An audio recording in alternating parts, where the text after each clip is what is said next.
निगरान हुकूमत ने जाते जाते अवाम पर एक और पेट्रोल बम गिरा दिया। पेट्रोल की कीमत में 4 रुपये 13 पैसे फी लीटर का इजाफा।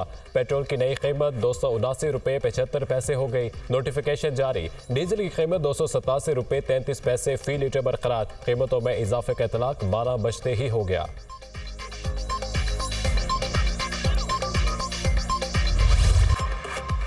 तूफानी बारिशों से गवादर का बुरा हाल, बेशतर इलाके ज़ेरे-आब। मजीद बारिशों का सिलसिला जारी। बारिश के दूसरे स्पेल ने डूबे हुए गवादर को मजीद डुबो दिया। मुसलसल बारिशों से घरों में कई फीट पानी जमा, शाहराहें नदी नालों में तब्दील, गलियां भी तालाब बन गई। बारिश से कई मकानात मुनहदम, लोगों की नकल मकानी जारी। पाक फौज का गवादर में रेस्क्यू और रिलीफ ऑपरेशन। गवादर जिवानी में मेडिकल कैंप भी कायम, मुतासरीन में खाना और खुश्क राशन तकसीम।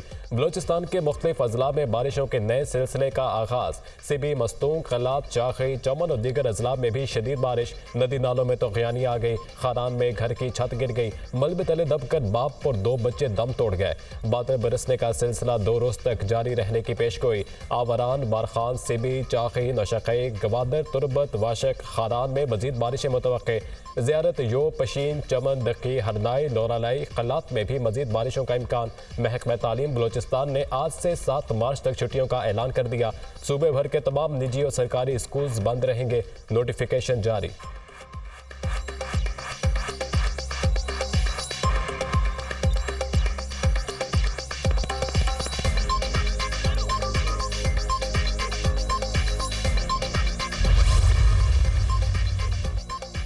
बलोचिस्तान हुकूमत ने गवादर को आफत ज़दा करार दे दिया। गवादर को तूफानी बारिशों के बाद तशवीशनाक सूरत हाल के बायस आफत ज़दा करार दिया गया। गवादर शहर में बहुत ज़्यादा पानी जमा हो गया है। निकासी के लिए काम जारी है। लोगों को महफूज जगह पर मुंतकिल किया जा रहा है। आर्मी समेत तमाम इदारे इमदादी कामों में हिस्सा ले रहे हैं। निगरान वज़ीर बलोचिस्तान गवादर समेत तमाम बारिश के बायस मुतासर इलाकों में इमदादी सरगर्मियों की खुद मॉनिटरिंग कर रहे हैं।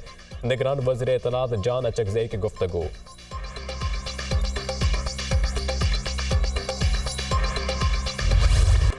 कराची वालों के लिए खतरे की घंटी। शहर कायद में आज से तेज बारिशों का इम्कान। मलीर एयरपोर्ट, गुलशन हदीर, स्टील टाउन और गडाप में यालाबारी भी मुतवक्के। बारिश के पेश नज़र शहर भर में रेन एमरजेंसी नाफिज। शहर में आज निजी और सरकारी दफातर में हाफ डे होगा। महकमा तालीम सिंध ने आज शाम की शिफ्ट के तमाम स्कूलों में तातील कर दी। नोटिफिकेशन जारी। जामिया कराची ने भी आज शेड्यूल इम्तहानात मुलतवी कर दिए। मुलतवी होने वाले पर्चे 7 मार्च को होंगे। इंतजामिया की शहरियों को गैर ज़रूरी घरों से ना निकलने की हिदायत। वज़ीर आला हाउस में रेन एमरजेंसी सेल कायम।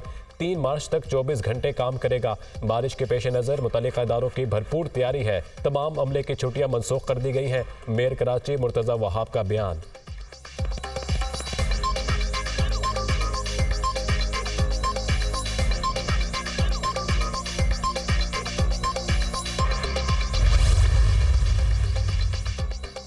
बिलावल भुट्टो के सिंध में मुमकिन बारिशों के पेश नज़र सूबाई हुकूमत को भरपूर और मौसर किरदार अदा करने की हिदायत। तमाम अरकान असम्बली और मुंतखब बल्दियाती नुमाइंदों में रेन एमरजेंसी में फ़ौल किरदार अदा करें। मुमकिन बरसात के पानी की फौरी निकासी की जाए। इंतजामिया सिंध के बड़े शहरों में ट्रैफिक के बेहतर इंतजाम करे। PP चेयरमैन की हिदायत। बिलावल भुट्टो की सिंध भर के शहरियों को गैर ज़रूरी सफ़र से गुरेज की भी अपील।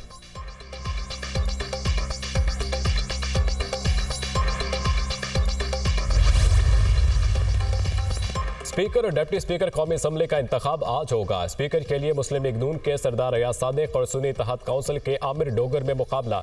डिप्टी स्पीकर के लिए पीपल्स पार्टी के गुलाम मुस्तफ़ा शाह और जुनैद अकबर मद्दे मुकाबिल। कौमी असम्बली इजलास में हल्फ ना उठाने वाले अरकान की आज हल्फ बर्दारी भी होगी। 2 मुंतखब अरकान की हल्फ बर्दारी के बाद स्पीकर का इंतखाब होगा। वज़ीर आज़म का इंतखाब 3 मार्च बरोज़ इतवार को होगा। वज़ीर आज़म के इंतखाब के लिए कागजात नामजदगी 2 मार्च को जमा होंगे।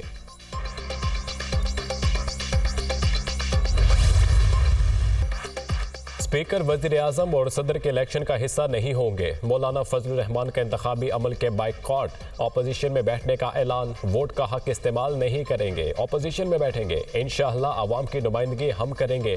असेंबली 5 साल पूरे करती नजर नहीं आती। ये असेंबली नहीं कोई और चीज़ है। मौलाना फजलुर रहमान की पार्लियामेंट हाउस में गुफ्तगू। मौलाना के फैसले का एहतराम करते हैं, उन्हें मनाने की कोशिश करेंगे। ख्वाजा आसिफ की सहाफ़ियों से गुफ्तगू।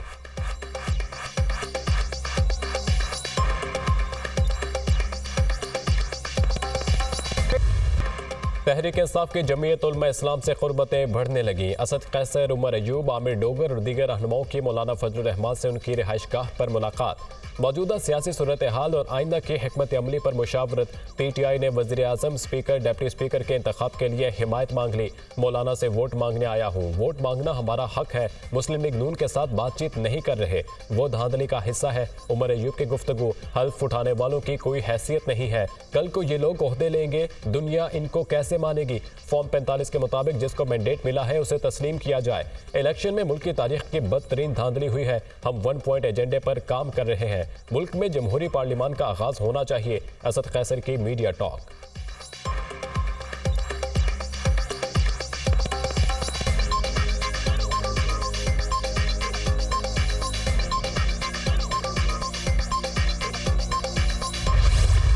मैं राजा परवेज अशरफ सदके दिल से हल्फ उठाता हूं कि मैं खुलूस नीयत से पाकिस्तान का हामी और वफादार रहूंगा। कौमी असम्बली के 336 में से 302 अरकान ने हल्फ उठा लिया। स्पीकर राजा परवेज अशरफ ने हल्फ लिया, जिसके बाद अरकान ने हाजिरी लगाई। नवाज शरीफ, शहबाज शरीफ, आसिफ अली जरदारी, बिलावल भुट्टो, उमर अयूब ने हल्फ लिया। फजलुर रहमान, हमजा शहबाज, ख्वाजा आसिफ, बैरिस्टर गोहर, शेर अफजल मरवत, अली मोहम्मद खान, मियां अजहर ने भी हल्फ उठाया। आसिफ जरदारी और बिलावल भुट्टो दस्तखत करने आए तो आसिफा भुट्टो ने नारा लगाया। सुन्नी तहत काउंसिल के अरकान का स्पीकर डायस का घेराव और नारेबाजी की। लीगी अरकान के भी नवाज शरीफ की आमद पर नारे। वज़ीर आला पंजाब मरियम नवाज, इसहाक डार, मरियम औरंगजेब, आसिफा भुट्टो ने मेहमानों की गैलरी से ऐवान की कार्रवाई देखी। मरियम नवाज से आसिफा भुट्टो की मुलाकात। वज़ीर आला पंजाब ने आसिफा भुट्टो की खैरियत दरियाफ्त की।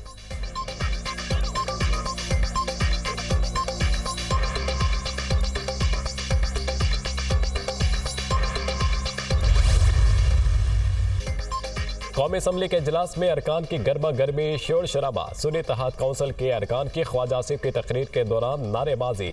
लीगी रहनुमा ने नारों के जवाब में घड़ी लहरा दी। उमर अयूब ने कहा, हाउस इस वक्त नामुकम्मल है। हमारी खातून मेंबर आलिया हमजा जेल में है, उनका नाम मखसूस नशिस्तों की लिस्ट में है। बकिया खवातीन भी आई हैं जिन्होंने हल्फ उठाना था। बैरिस्टर गोहर खान ने कहा, स्पीकर का इलेक्शन तब होता है जब असेंबली पूरी हो।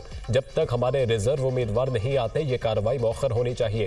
आइन पर अमल दरामद किए बगैर मुल्क आगे नहीं जा सकता। ऐवान में सिर्फ अवाम का मुंतखब नुमाइंदा बैठ सकता है।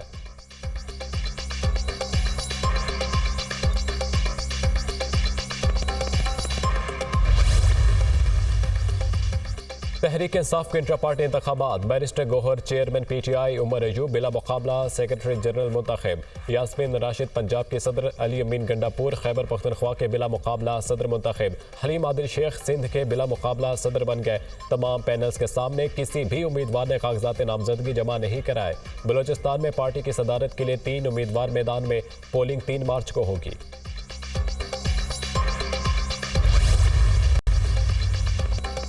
नवाज शरीफ ने बानी PTI का IMF को खत मुल्क दुश्मनी करार दे दिया। ऐसे खत वो लिख सकते हैं, ये उनका वतीरा है। कोई सियासी जमात ऐसा खत नहीं लिख सकती। मुस्बत सोच के साथ आगे बढ़ने और मुल्क को बहरानों से निकालने का मौका है। कायद नून लीग नवाज शरीफ की पार्लियामेंट हाउस में गुफ्तगू। बानी PTI ने IMF को खत लिखा है कि पाकिस्तान के साथ नया प्रोग्राम ना किया जाए। ये चाहते हैं मुल्क मुकम्मल तबाही का शिकार हो। ये साइफर के बाद एक और मुल्क दुश्मनी का सबूत है। इनके इस अमल के बाद किसी को शक नहीं रहना चाहिए। बानी PTI का इक़दाम इंतहाई काबिल मज़म्मत है। नामजद वज़ीर आज़म शहबाज शरीफ की गुफ्तगू।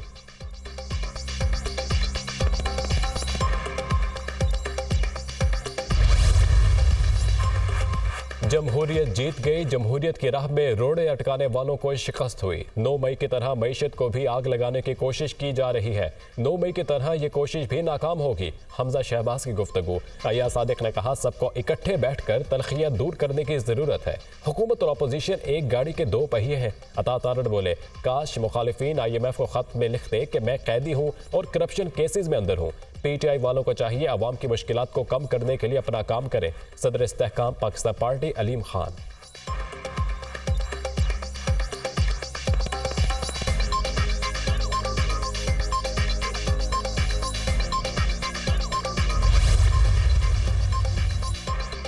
इलेक्शन कमीशन नून लीग के साथ मिलकर धांधला कर रहा है। हम सुप्रीम कोर्ट में पिटीशन लेकर जाएंगे, सबूत लेकर जाएंगे कि कैसे आरओ से मिलकर धांधली की गई।